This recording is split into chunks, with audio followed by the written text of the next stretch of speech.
For our presentation, we visited the Rare Breed Centre in Ashford.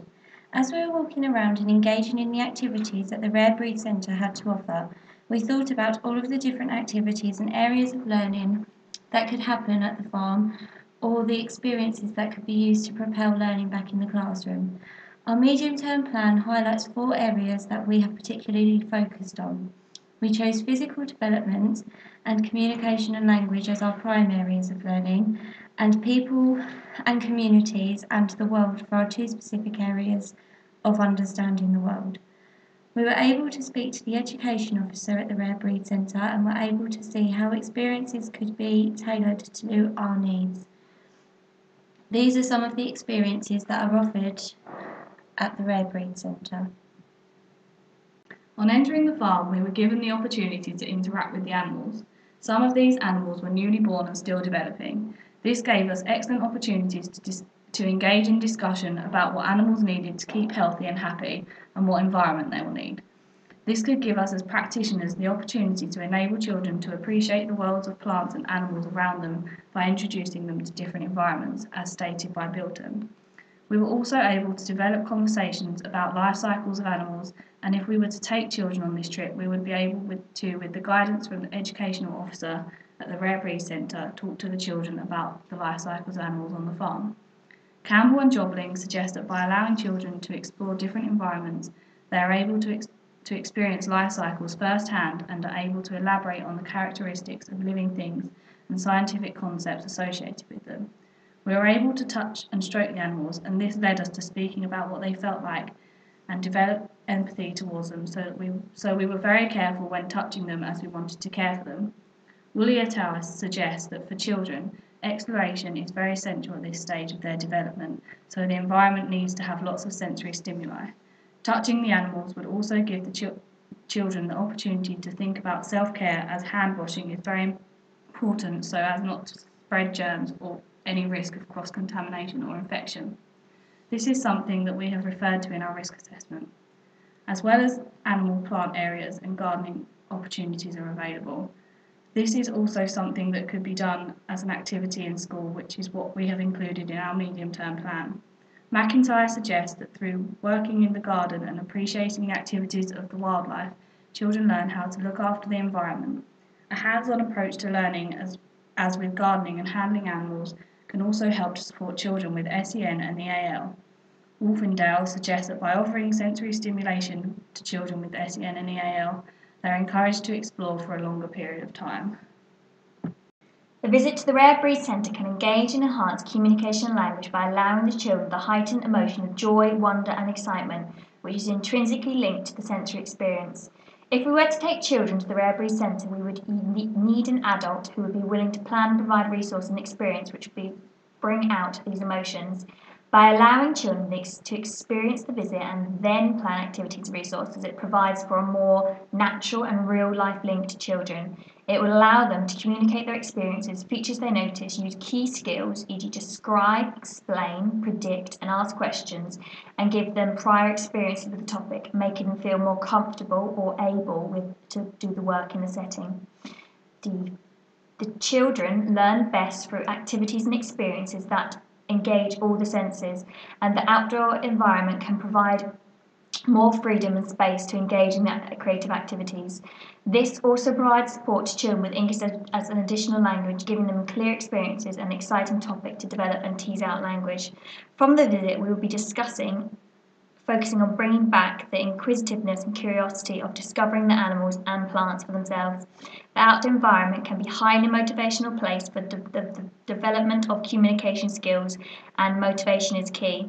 To stimulate the use and development of communication skills, children must first experience the desire to express their thoughts, feelings, ideas, and intentions.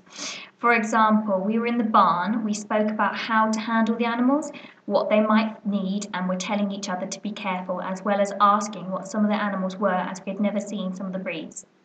Communication and language is enhanced by the nature of the visit. Children would be discovering and being inquisitive and would have opportunity to talk through their observations and relating it to past experiences. For example, if the children saw a familiar animal, they might relate it to something they had seen before. Working collaboratively can enhance communication and language. While at the visit or discovering something new, children cannot help themselves. They have to share their observations. This would be encouraged and developed through questioning, allowing the children to progress with what they were thinking and challenging ideas. This is something that we experience on the farm. Questioning was encouraged at the Birds of Prey talk given to us by an experienced member of staff who included us by using open-ended questions to find out our prior knowledge and then introducing us to new information. The outdoor learning is more effective when adults focus on what children need to be able to do rather than identifying what children need to have.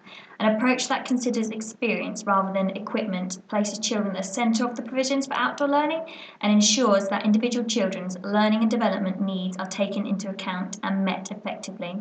Providing outdoor experiences learning is a particular benefit for those young children with learning difficulties or SEN. And sometimes it can be new and sometimes therapeutic, visual and sensory stimulation they can experience when learning in an outdoor environment. This can be liberating for those who struggle with in a structured school atmosphere and is often demonstrated through improvements in children's social skills and behaviours.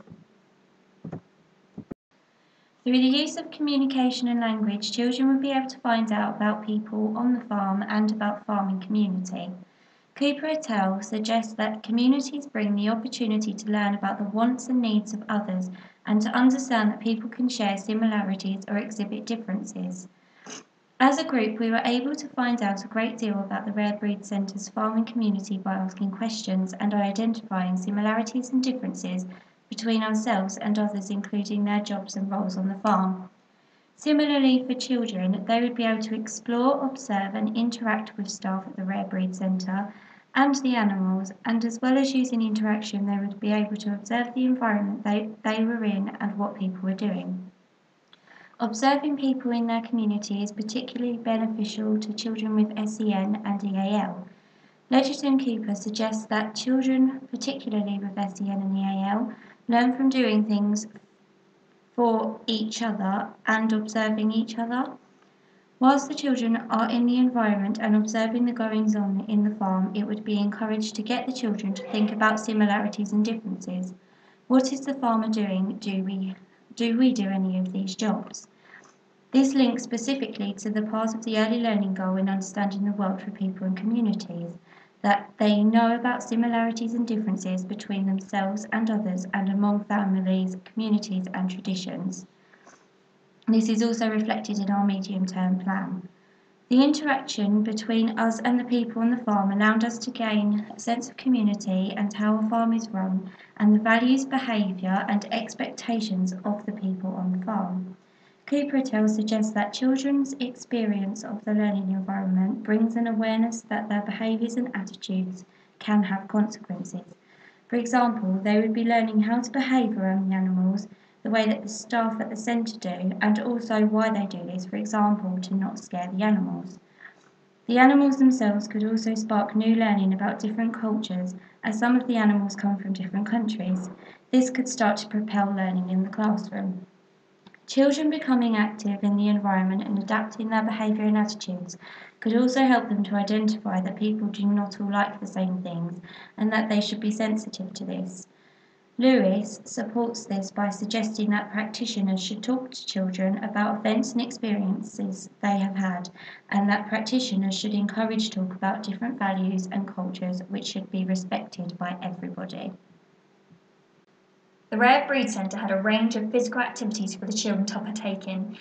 From one of those activities, the obstacle course, the children would be developing their gross motor skills as well as partaking in risks in a safe environment. Bilton believed that children are increasingly being constrained by adult interventions and that they need new challenges to help them become self-regulatory in their safety.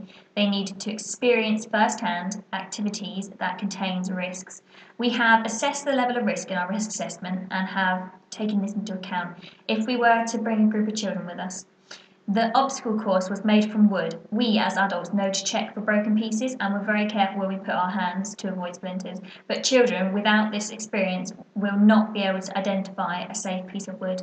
The visit and medium-term plan aim to inspire children to take risks and have a go. The outdoor comes with its own natural ability to create problems. How do I get over this log? How do I get over this tightrope without falling off? Effective Practice Outdoor Learning 2007 states that the outdoor can be used to support children develop them creativity and problem-solving skills, an essential skill for everyday life. Children with physical disabilities can be included in activities at the Rare Breed Centre. There is a wooden walkway along with the walks for wheelchair users and musical drain pipes and sandpits around the obstacle course. As the visit is planned for the beginning of the unit, the adult will be able to better support the children with EAL and SEN by focusing on what they enjoyed and planning activities in the setting to engage and motivate.